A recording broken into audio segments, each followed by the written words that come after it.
Well, thank you, Marjorie Dannenfelser, for that overly generous introduction.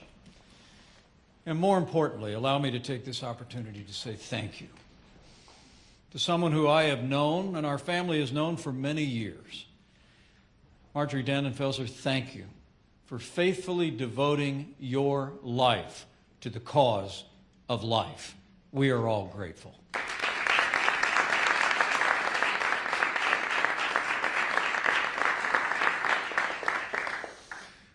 Well, I have a tradition of beginning speeches on this topic, especially those on the National Mall. Welcoming you here to the National Press Club, allow me to say, I'm Mike Pence, and I'm pro-life.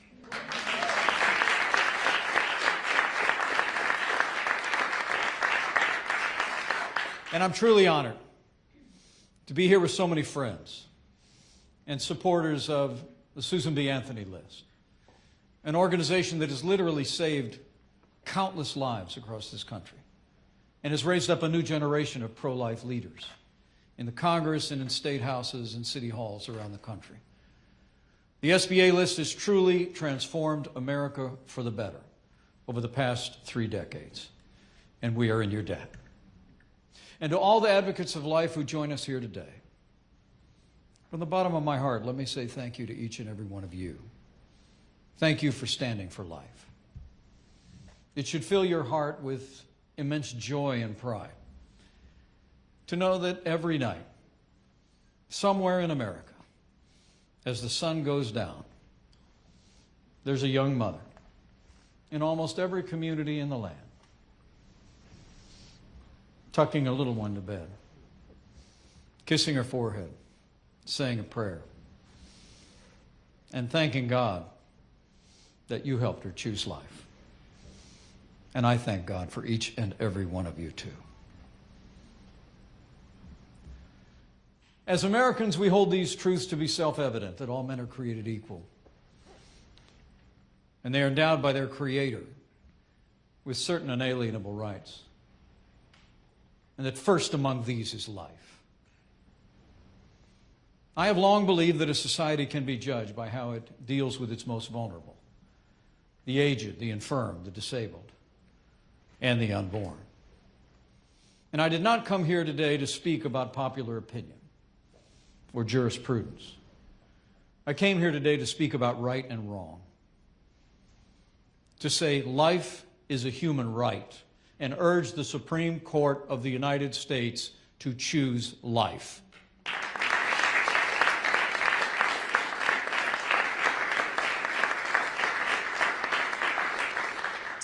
Today we gather on the verge of what may be a new era in American history, an era in which all human life is once again cherished and respected, an era in which the great moral questions of our time are once again decided by the people through their chosen representatives instead of unelected judges.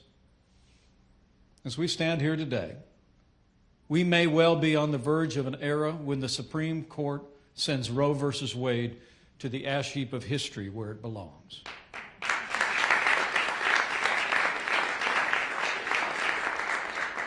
Tomorrow, our Supreme Court will hear oral arguments in Dobbs versus Jackson Women's Health Organization.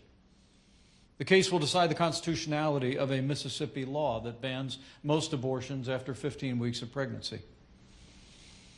The pro-family advocacy group I founded, Advancing American Freedom, along with SBA List and hundreds of pro-life advocates, including many gathered here today, filed amicus briefs in support of the 15-week limit on elective abortions, and we were honored to do so. We are asking the court in no uncertain terms to make history. We are asking the Supreme Court of the United States to overturn Roe v. Wade and restore the sanctity of life to the center of American law.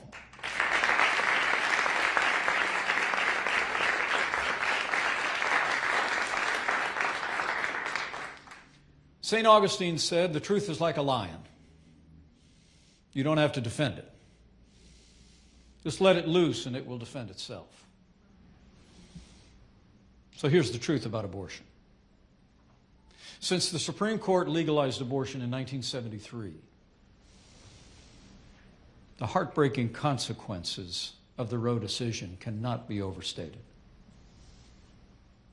More than 62 million unborn children in the United States have been aborted. In other words, nearly 20% of the U.S. population is gone. Lives of incalculable promise were ended before they were born.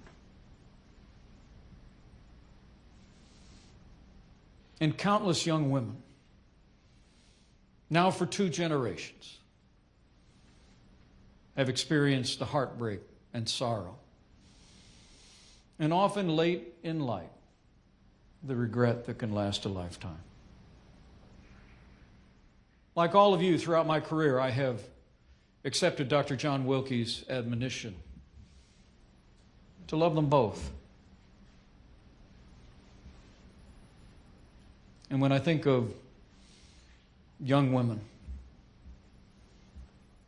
victimized by the for-profit abortion industry, it breaks my heart. I think of the young mother who said not long ago, "Not a day goes by that I don't think of my lost child." And she added, "I would never wish this pain on anybody." And those stories of heartbreak are legion. The court's misguided decision in Roe versus Wade has inflicted a tragedy not only on our nation, but on humanity that's hard to fathom. Its scale is unprecedented in the history of mankind.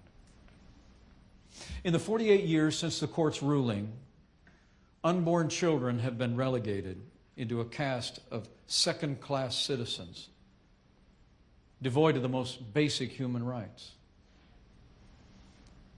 Precious babies have lived outside the protection of the law and at the mercy of a culture that devalues them and an abortion industry that profits from their suffering.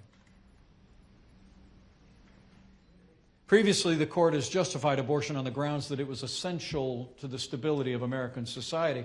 But the truth is, nothing has been more destabilizing in our society for the last 50 years than legalized abortion on demand. I believe it's no coincidence that the last half-century has seen a persistent rise in family instability, single-parent households, a decline in family formation, an increase in unplanned pregnancies, and an explosion of sexually transmitted diseases. And abortion is even being used increasingly as a tool of eugenics for the elimination of children of the so-called wrong sex or race and those suffering disability. Today, more than 2/3 of all babies with Down syndrome in the United States are aborted in their mother's womb. As governor of Indiana, I got to know many families with Down's children. I saw the endless joy of those families in the gift of the life they were given. And I was proud to sign a law banning elective abortions based on a child's race, gender, or disability. And it is time to end this injustice across America.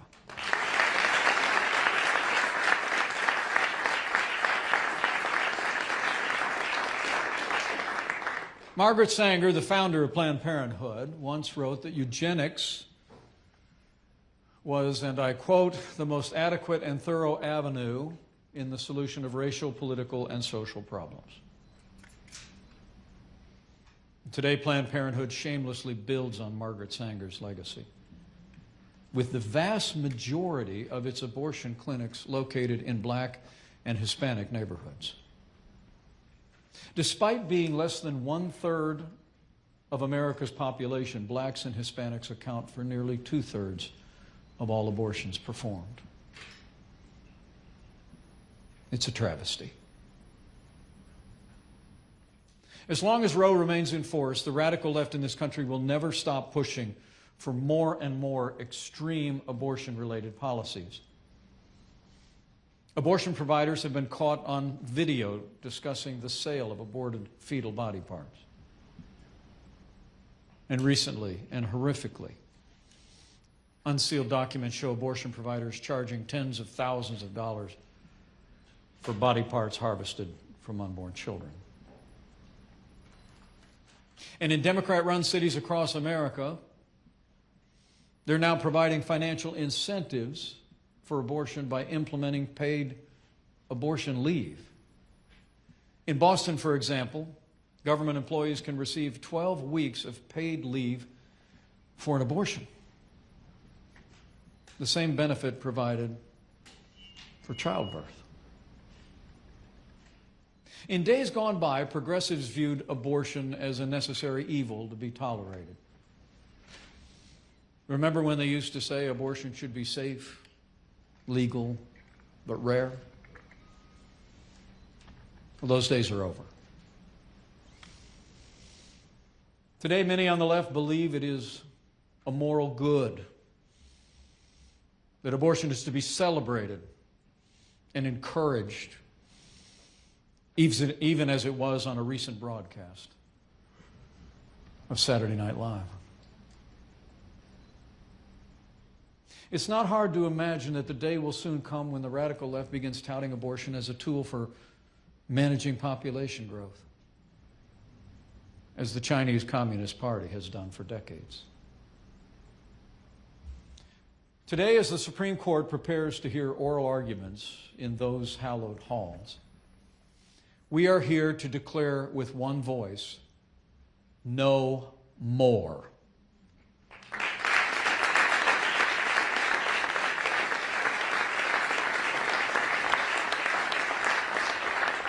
And we are gathered here today on this eve of those important oral arguments to say that we will never stop working to create a world where every child, born and unborn, is protected by law and cherished in life as a precious gift from God.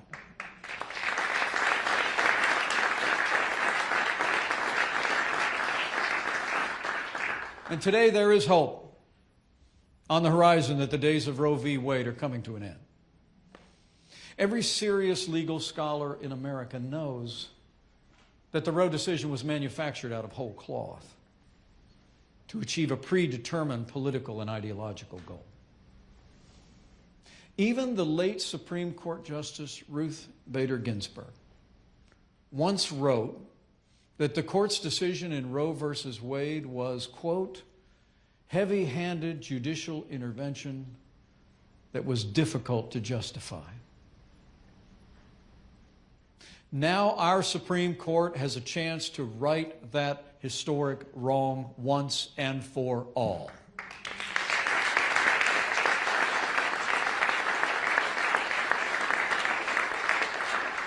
And despite what the abortion lobby says, the 15-week limit set forth by the Mississippi law is by any international standard perfectly reasonable.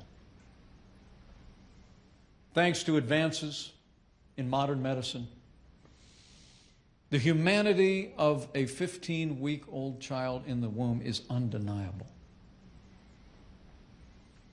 At 15 weeks of development, a baby's face is formed. She has fingernails, eyebrows, and hair. She can make a fist, suck her thumb. And she has a beating heart. She can feel pain. And she's created in the image of God, the same as you and me. A 15-week limit on elective abortion is not extreme by any measure. Rather, it is the radical left's demands for taxpayer-funded unlimited abortion on demand up to the moment of birth that's extreme. And remember, that's exactly what Roe versus Wade makes possible. But consider the nations of Europe, often held out by left-wing politicians as a model for America to emulate. According to the Lozier Institute, 47 out of 50 European countries limit elective abortion prior to 15 weeks. France, Spain, and Belgium have a limit of 14 weeks. And a majority of European countries are even more restrictive. Germany, Norway, Switzerland, Denmark, Greece, Austria, Italy, and Ireland ban abortion on demand after 12 weeks. When it comes to abortion policy, America has more in common with China and North Korea than it does with Western nations of Europe. By upholding Mississippi's law, the Supreme Court can move America away from the radical fringe and squarely back into the mainstream of Western thought and jurisprudence. The fact is, Americans are ready for an end to the judicial tyranny of Roe v. Wade.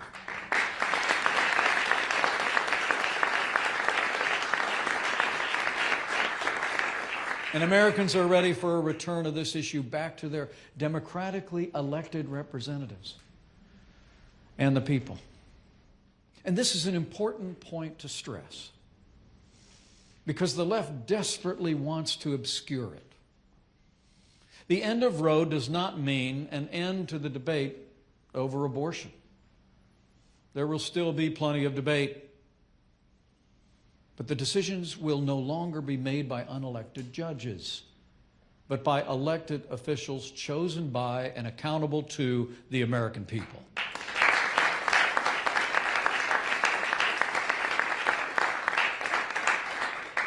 It's easy to understand why progressives oppose allowing the democratic process to work when it comes to setting abortion policy.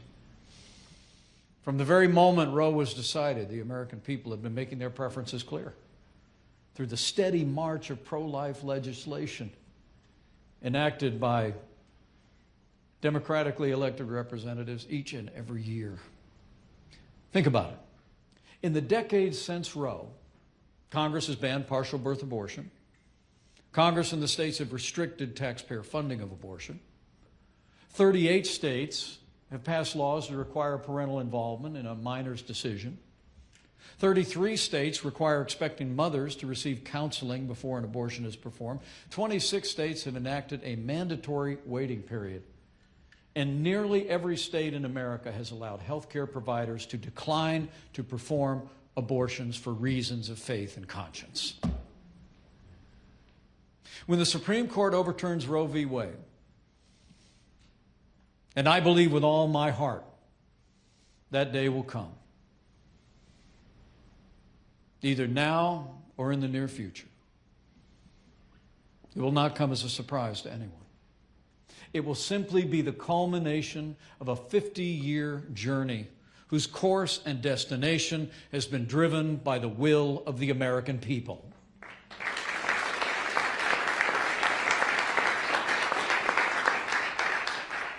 As Marjorie said, like all the pro-life champions in this room, I am not new to the cause of life. But I have not grown weary in this fight. I stood for life during my years in Congress, and I offered the first legislation to defund Planned Parenthood on the floor of the United States House of Representatives.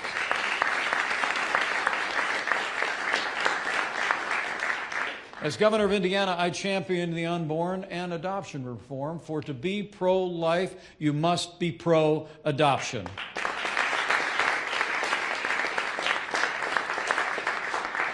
And I couldn't be more proud to have served as vice president in the most pro-life administration in American history. Every day we stood without apology for the sanctity of life. Under our administration, we reinstated the Mexico City policy to ensure that no taxpayer dollars were used to fund or promote abortion around the world. We cut funding to the United Nations Population Fund. We opposed efforts at the UN to make abortion an international human right.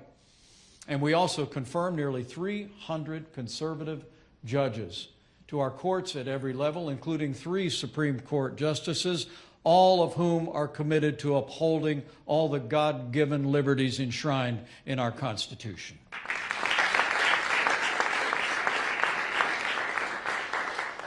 And it was perhaps my highest honor as President of the Senate to cast the tie-breaking vote to allow states to defund Planned Parenthood.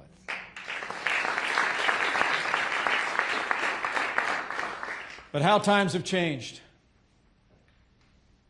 Today, a new administration is advancing abortion on demand at home and abroad.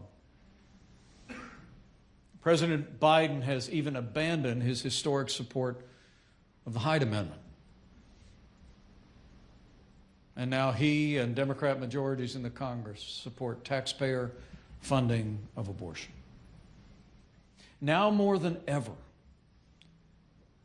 we need our new conservative majority in the Supreme Court of the United States to return the question of life to the states and the people. And traveling across this great nation of ours, I can tell you firsthand that the support for the pro-life cause is growing stronger every day, in no small part because of the work of each and every one of you. As we stand here today, nearly 500 pro-life bills have been introduced nationwide this year alone. And while I can't say how the Supreme Court will rule, today I can say with absolute confidence that the tide has turned for the pro-life movement. And momentum for the cause of life has never been stronger. Life is winning across America.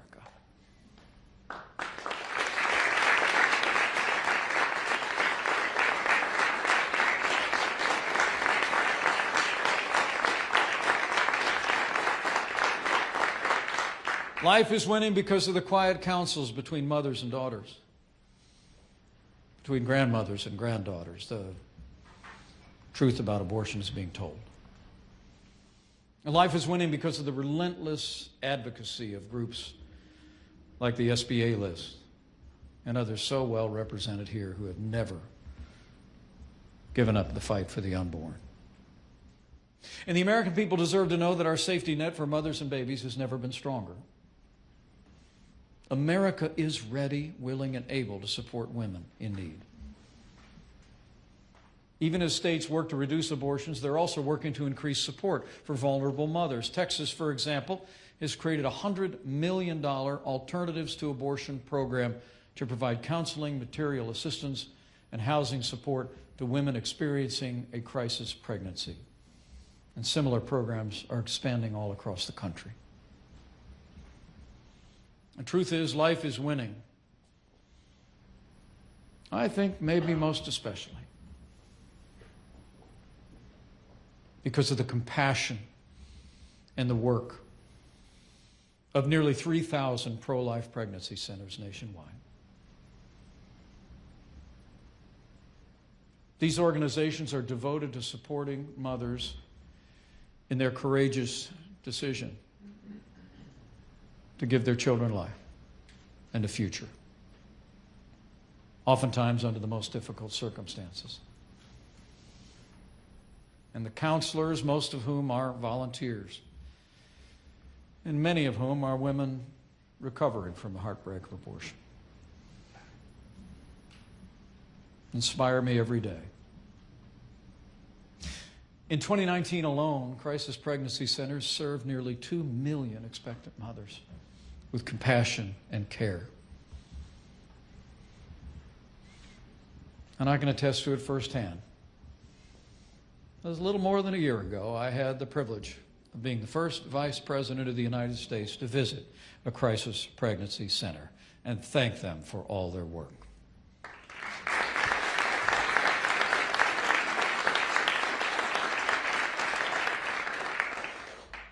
Finally, life is winning in America as a new generation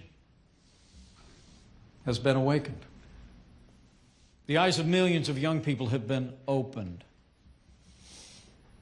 And we're changing the culture for life, one life at a time. I witness this every year that we attended the March for Life on our nation's capital. And over these past 20 years, traveling all across this country, even this past year as a private citizen, I can attest, this rising generation is the pro-life generation.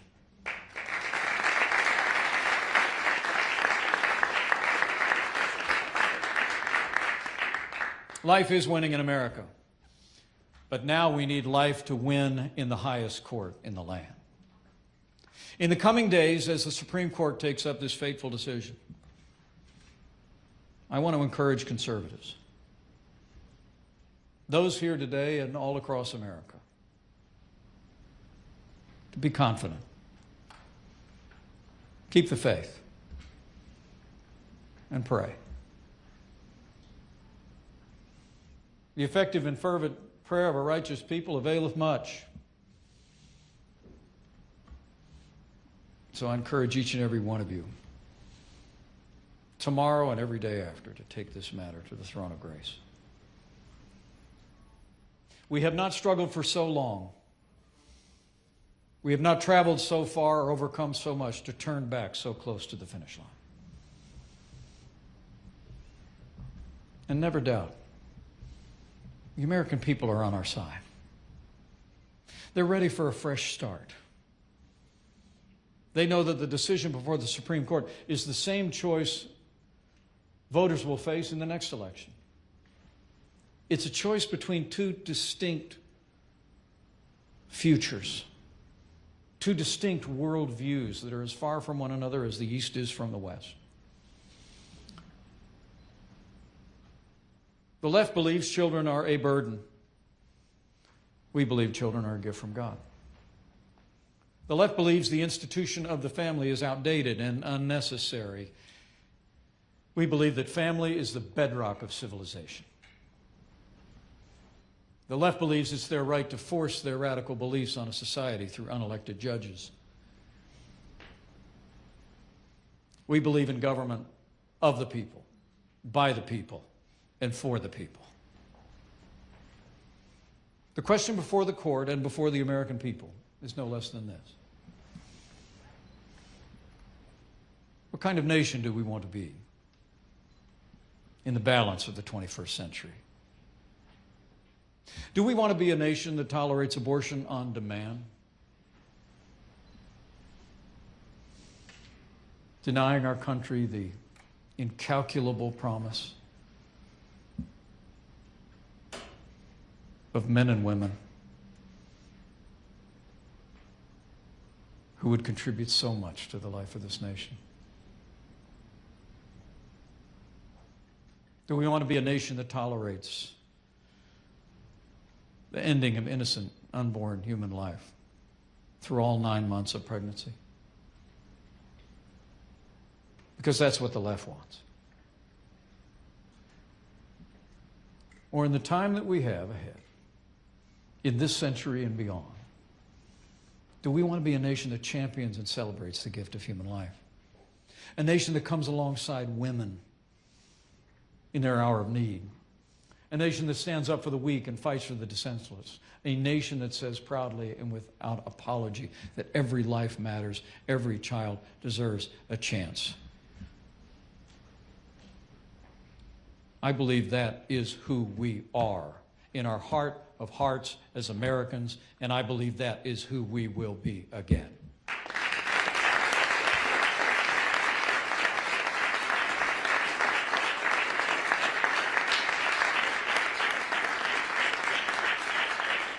So on this day, the day before the Supreme Court hears oral arguments in the Dobbs case, we hope and pray that our renewed conservative majority on the court will restore the sanctity of life to the center of American law. This is about saving the lives of millions of children yet unborn. But make no mistake about it, this is also about justice and the future of this nation. I believe that ending an innocent, defenseless human life grieves the heart of God. The one who said, "Before I formed you in the womb, I knew you," admonished us in the Proverbs with these words: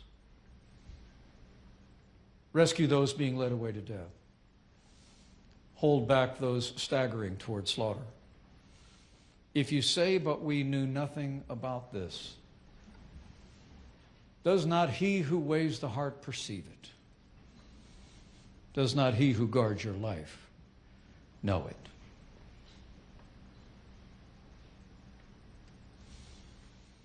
In words that are enshrined in the very walls of the Jefferson Memorial, we remember what Thomas Jefferson said. And it echoes into our time and into this debate. Thomas Jefferson wrote, "God who gave us life gave us liberty. Can the liberties of a nation be secure when we have removed the conviction that these liberties are a gift from God?" And then he added, "Indeed, I tremble for my country when I reflect that God is just, and his justice cannot sleep forever."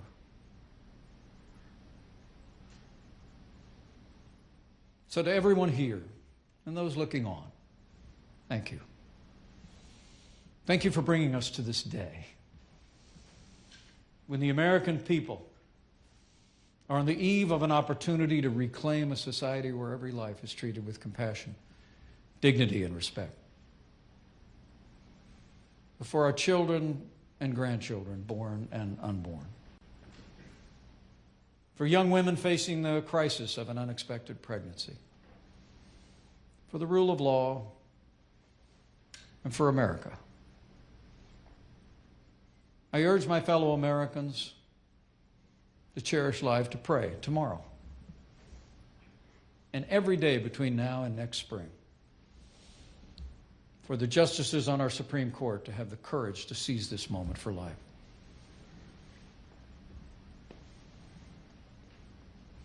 And join us as we humbly ask our new conservative majority on the Supreme Court of the United States, overturn Roe v. Wade and give America a new beginning for life. Thank you. God bless you and God bless America.